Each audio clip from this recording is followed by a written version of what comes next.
Hello students, in this video we'll find the first and second fundamental forms of a ruled surface and compute its Gaussian curvature. So let's consider a ruled surface.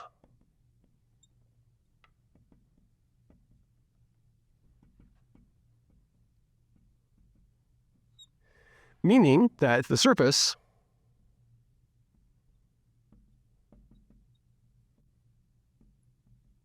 is a union of line segments. We've seen this in previous videos, so the idea is that this is a surface who's generated by line segments like this. So line segments might actually intersect whether you're not regular, but we know that cylinders and cones, for example, are these ruled surfaces. Great. And so the idea behind the parameterizing a ruled surface is that the ruled surface R of U and V, how you parameterize it, what you do is you specify there's a curve that goes through all the rulings over here. So these are called the rulings. These straight lines are called the rulings. And you have a curve, gamma of U, that intersects all the rulings, right? And at every point in gamma of U, you're displaced by some direction vector, right? So this might be, for every ruling, there's a different direction, right? So there's this direction field over here, depending on gamma of U, right?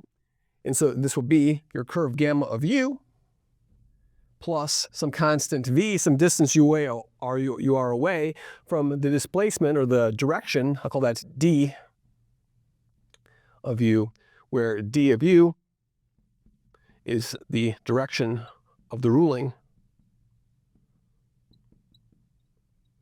through gamma of U.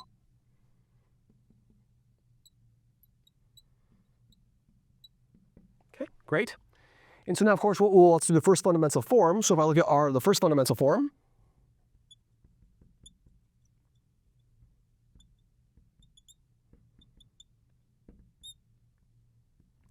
all right, so what's it going to be? So the first fundamental form is going to be I, which is RU dot RU, and that's in the direction of du squared, plus 2 RU dot RV, du dv, plus dv squared RV dot RV dv squared, like that. Good. So what's RU going to be? So my RU is going to be gamma dot, gamma prime of U, plus v d prime of U. My RV is going to be what? Is going to be just a d of U like this. Great.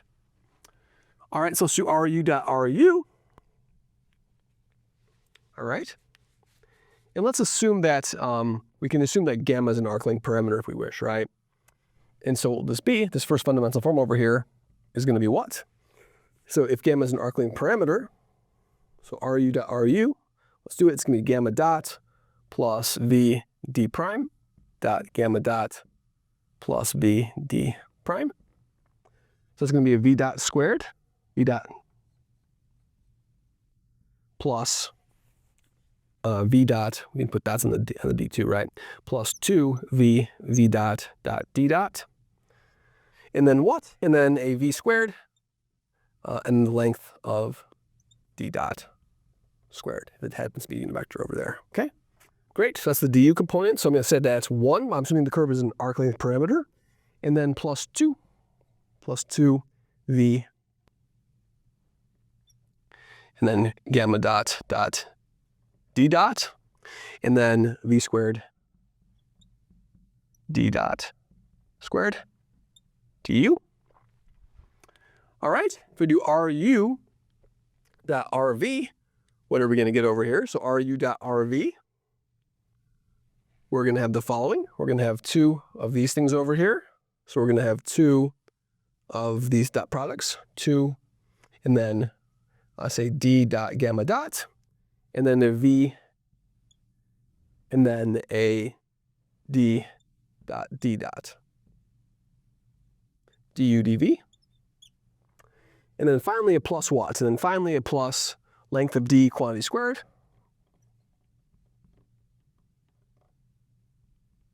And if we assume that d is a unit vector, we can get some nice relationships between these things too, but we'll just leave it at this, right? So you can simplify this further if I give you further assumptions on gamma and on d. But that's the first fundamental form in general, right? Then I can do the second fundamental form, we do the second derivative, so let's do that. So it's RUU, so RUU. is going to be gamma double dot plus v d double dot. Okay, suppressing the vector notation. What's RUV going to be? RUV is going to be just a d dot, and then RVV is going to be 0, right? There's going to be no components over there. Those are my second derivatives. Let's compute the unit normal vector over here. So the unit normal vector is going to be what? The normal vector is going to be this cross this. So n hat, the normal vector, n is going to be RU cross RV. Okay. And so what's that going to be? So RU cross RV is going to be gamma cross gamma prime cross d, like that. And then plus v d prime cross d, like that, okay? Excellent. And of course, the unit normal vector is just going to be n hat, is just going to be gamma prime cross d plus v d prime cross d over the length of this thing. V prime cross d plus v d prime cross d, like that, okay? Excellent. Now, of course, without further assumptions, I have to just leave it in this form, right? And so now let's recall the second fundamental form, therefore, is going to be what? So my second fundamental form is going to be RU dot n hat, right? So I'm just going to leave that in this mess of a form. So it's going to be gamma double dot plus v d double dot, and then dot what?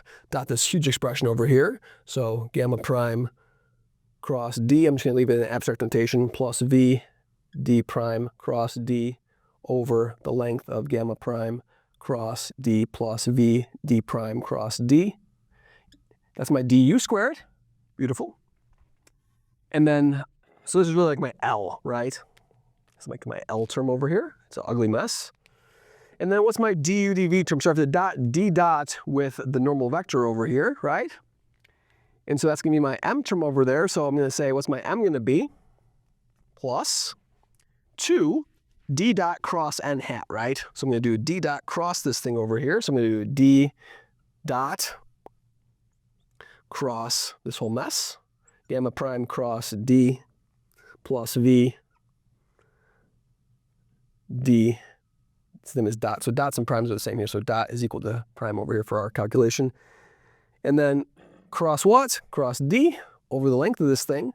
Gamma prime cross d plus v d dot cross d. Okay. Good. And this is the du dv term. And then finally, what's the v double dot term over here? So, oh look, thankfully the last term over here is just a big what? It's also a big 0 dv squared. Okay, so that's the only nice part about the second fundamental form of this ruled surface over here, is that the expression is terribly abstract.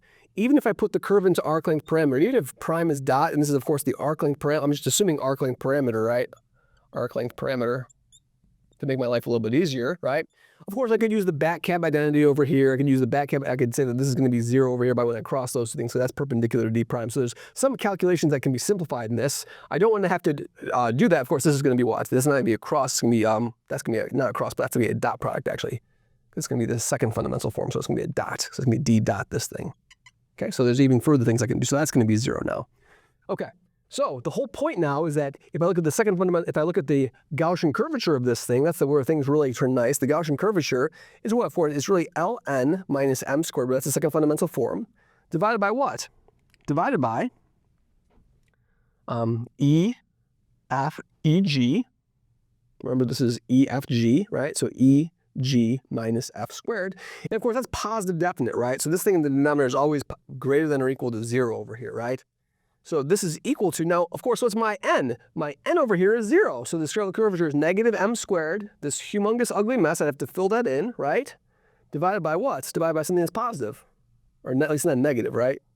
And if it's equal, if the denominator is equal to 0, then you have a trivial metric, right? And you don't want to consider that. That means you're not a surface. At the point where the metric is 0, you don't have a surface at all. You have a conical point, right? So in other words, you do not want the metric to be 0. So you want the metric, in fact, not to be greater than or equal to 0. You want it to be strictly greater than 0 for non-degeneracy, right? So in other words, I have a strictly positive quantity and then a strictly negative or 0 quantity. So this is less than or equal to 0. So these ruled surfaces have non-positive Gaussian curvature. So ruled surfaces have non-positive Gaussian curvature. Now, of course, we want to think about the situation when you have either a cone or a cylinder. Well, for a cone or a cylinder, each of the rulings of those surfaces gives you 0, right? So in other words, if there's some non-degeneracy here, if there's no sort of overlap, you can have strictly negative, right? But in general, if you think of the classical examples of cylinders and cones, those are situations where you have 0 Gaussian curvature away from, because you have sort of rulings like this, and then you have circles, basically. So the circles give you some curvature, but the rulings give you 0 curvature. Where the rulings intersect at the conical point is where you get something that interesting happen with the strictly negative properties. So we'll discuss sort of these strictly negative cases in further videos. But nonetheless, we found our first collection of surfaces for which the Gaussian curvature is always non-positive. Thank you very much.